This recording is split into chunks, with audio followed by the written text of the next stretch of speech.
Hola, ¿qué tal están? Bienvenidos. Mi nombre es José Manuel López García. Comentario de frases de Edgar Allan Poe. Allan Poe fue un gran escritor, poeta, crítico y periodista romántico estadounidense. Nació en el año 1809 y murió en 1849. Una vida corta pero profunda.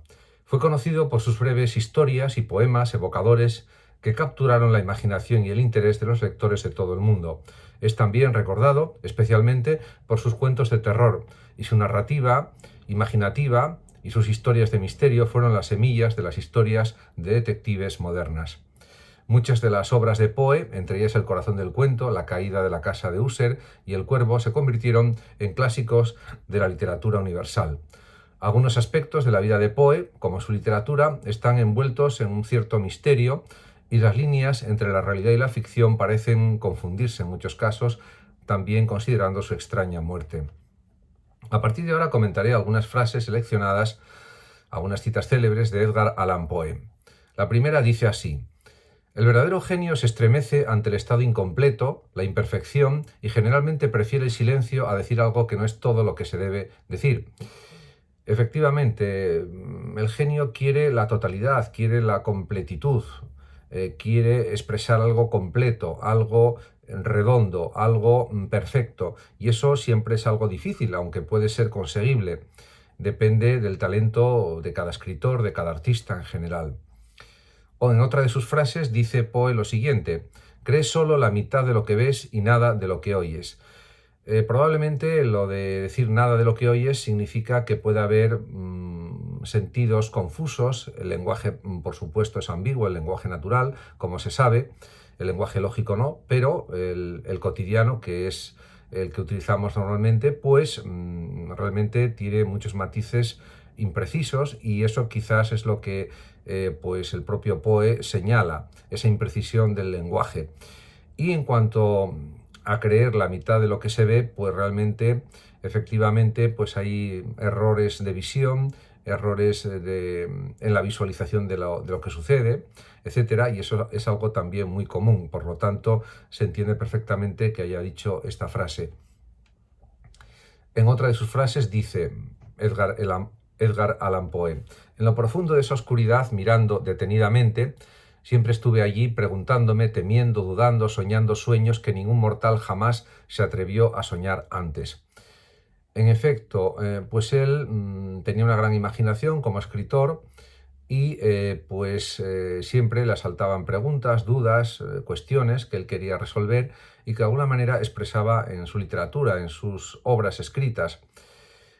Por lo tanto, pues esa posibilidad de expresar sus sueños, sus ideas, sus pensamientos, pues lo realizó plenamente con sus obras literarias.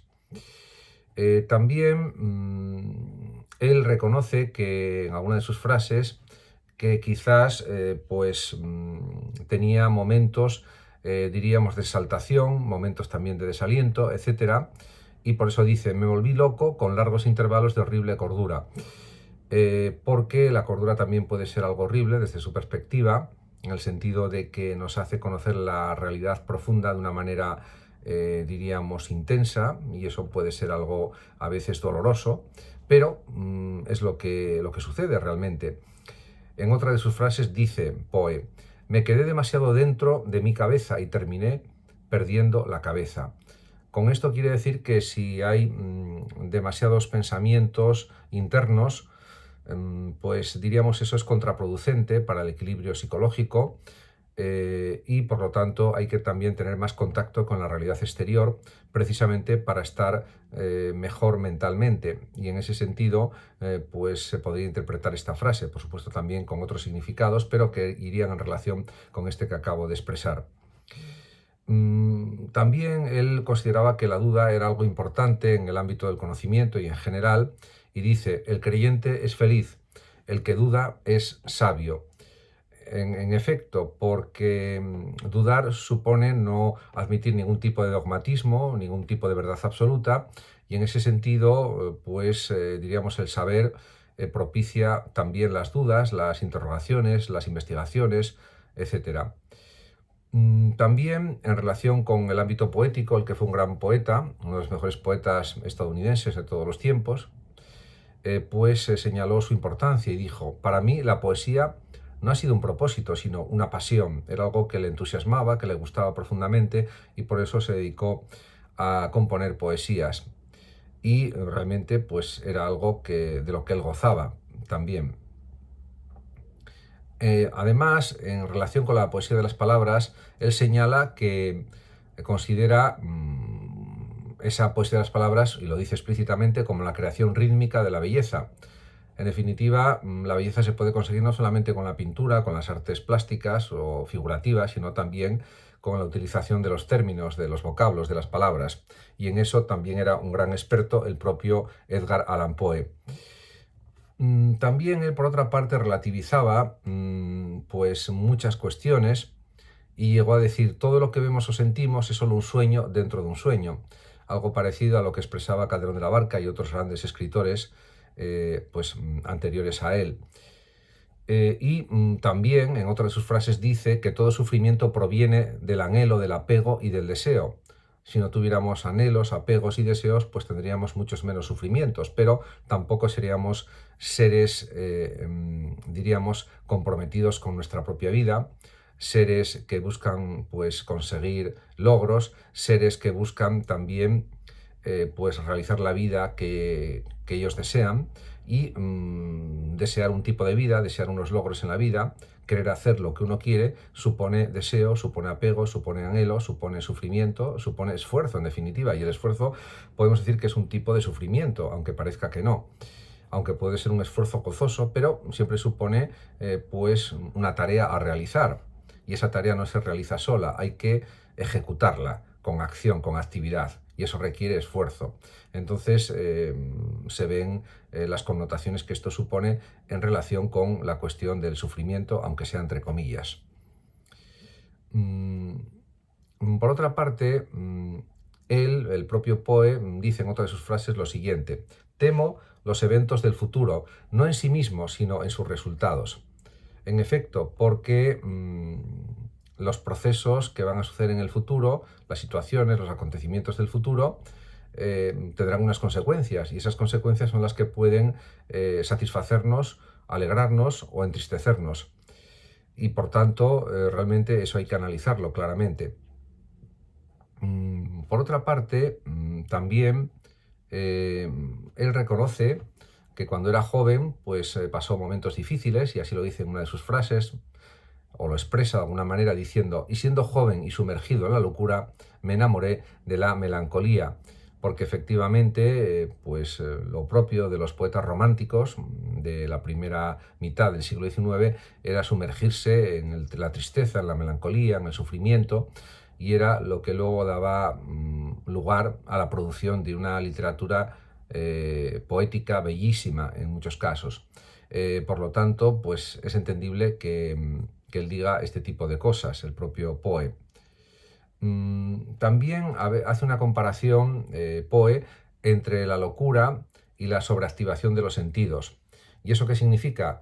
Pues significa que si estamos muy atentos a todo y estamos muy activos, parece que estamos locos, o que estamos en una situación de alteración mental permanente, y en realidad no es así. Simplemente a veces se confunde a los genios con los locos, y no es cierto.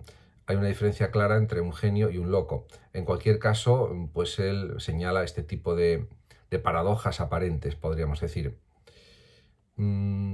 También, pues en otra de sus frases, habla, por ejemplo, en relación con la muerte, de lo siguiente. Llega a decir: morirse de risa debe ser la más gloriosa de todas las gloriosas muertes. En efecto, podemos considerar que así es. Quizás desde su perspectiva, morirse de risa es la mejor muerte, porque es una muerte supuestamente gozosa. Por lo menos a nivel poético, a nivel literario, queda muy bien, y resalta su significado como un significado potente, un significado satisfactorio. Pero el trance de la muerte pues es uno de los peores trances de la vida, lógicamente, y el que pone fin a la misma. Por lo tanto, no creo que sea objeto de ninguna risa, ni por parte del que muere, ni por parte de los que observan la muerte, por supuesto, ni por parte de los que padecen la falta de la persona que ha muerto, que ha fallecido. En cuanto a las ideas, pues tiene otra frase Poe que dice: si te quedas sin ideas, sigue tu camino, llegarás allí. O sea que a base de persistencia, de insistencia, aparecerán más ideas, investigando, leyendo, buscando, y todo eso será posible, y también a través, por supuesto, de la propia imaginación. Mm, También, en relación con la cuestión de la vida y la muerte, tiene una frase pues realmente brillante, Poe, que dice: los límites que dividen la vida de la muerte son, en el mejor de los casos, sombríos y vagos. ¿Quién diría dónde termina uno y dónde comienza el otro? Pues efectivamente, en el sueño parece que estamos muertos todos y luego despertamos a la vida. Por lo tanto, pasamos un tercio de la vida durmiendo o prácticamente sintiéndonos casi como muertos de alguna manera, aunque por supuesto existen los sueños, las ensoñaciones, que son una actividad de la vida también, aunque se produzcan durante el sueño. Pero realmente eso puede ser interpretable de distintas maneras, y además hay una gran parte del sueño en la que no somos conscientes. Y cuando soñamos sí somos conscientes, pero no somos conscientes de que estamos soñando y de que estamos vivos, en muchas ocasiones, en algunas sí, etcétera. Entonces ahí hay muchos matices a interpretar, por supuesto. También tiene otra frase muy bonita, Edgar Allan Poe, en la que dice: aquellos que sueñan de día son conscientes de muchas cosas que escapan de aquellos que solo sueñan por la noche. Por lo tanto, esto es algo propio de los jóvenes, de los adolescentes, de los niños, esas ensoñaciones diurnas, ¿no? Y también, por supuesto, puede haber personas adultas que tengan estos procesos de ensoñación diurna, vamos a llamarlos así, y son positivos, son provechosos, porque pues hacen que la vida sea más rica, sea más plena, sea más profunda de alguna manera, y eso siempre creo que está bien. Mm, También, en cuanto a la esperanza, hay una frase también notable de Poe que dice: la falsa esperanza es mejor que ninguna esperanza, porque siempre tenemos que sustentarnos en la ilusión, en la esperanza, en el entusiasmo, en la pasión, para, diríamos, hacer una vida, diríamos, más intensa, más llena, que de alguna manera nos recompense internamente o psicológicamente, podríamos decir. Y por lo tanto, pues eso siempre está bien. Creo que es pues una actitud siempre positiva. También él consideraba, por ejemplo, que incluso en la tumba no todo está perdido, porque incluso al borde de la muerte siempre se pueden hacer cosas hasta que la muerte ocurre, y después de muertos pues también podemos tener la posibilidad de dejar un legado, el que sea, que sobrevivirá a nuestra propia desaparición física. Eso claro que es evidente. Y pues en ese sentido, pues el mundo de alguna manera tiene presente lo que han hecho los que han muerto ya, por lo menos de alguna parte de ellos. Y eso también es algo a considerar.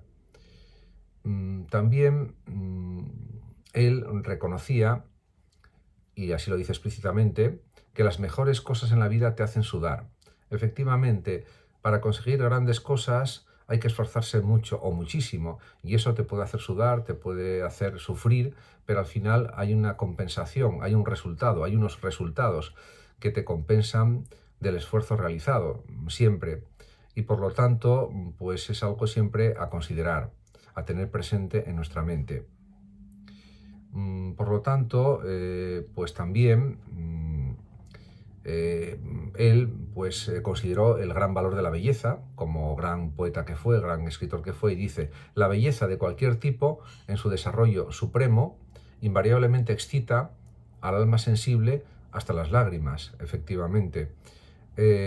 Y, por supuesto, las grandes emociones también son emociones bellas, porque a veces nos pueden hacer emocionarnos, ¿no? Y en ese sentido, pues todo está unido por el vínculo del sentimiento, podríamos decir, o de los sentimientos. Mm, También hay una frase pronunciada por Poe, muy sugerente también, en la que dice: los hombres me han llamado loco, pero la pregunta aún no está resuelta si la locura es o no es la inteligencia más elevada. Entonces, en ese sentido, pues ya creo que ha dicho lo suficiente. Es verdad que a grandes pensadores, a grandes filósofos, científicos, a veces los han considerado como locos o enajenados, y realmente la inteligencia más alta puede parecerse en parte a algunos aspectos de la locura, pero realmente es algo muy distinto de la locura. Eso creo que es evidente. Mm, También, por ejemplo, en relación con el sueño, con el dormir, tiene una frase muy interesante, Poe, en la que dice: duerme, esas pequeñas rebanadas de muerte, como las aborrezco. Quizás porque él quería estar siempre en vigilia, siempre vivo, siempre, diríamos, disponiendo de todo el tiempo del día, las 24 horas, por ejemplo, para vivir más, ser más, sentir más, etcétera. Pero eso tampoco es posible porque somos seres vivos con un organismo que necesita descansar y una mente que también necesita el descanso que produce el sueño. Eso es algo evidente. También, él daba mucha importancia a las palabras. Dice, las palabras no tienen poder para impresionar a la mente sin el exquisito horror de su realidad, porque las palabras representan realidades, representan hechos también, representan situaciones, sujetos, cosas, etcétera.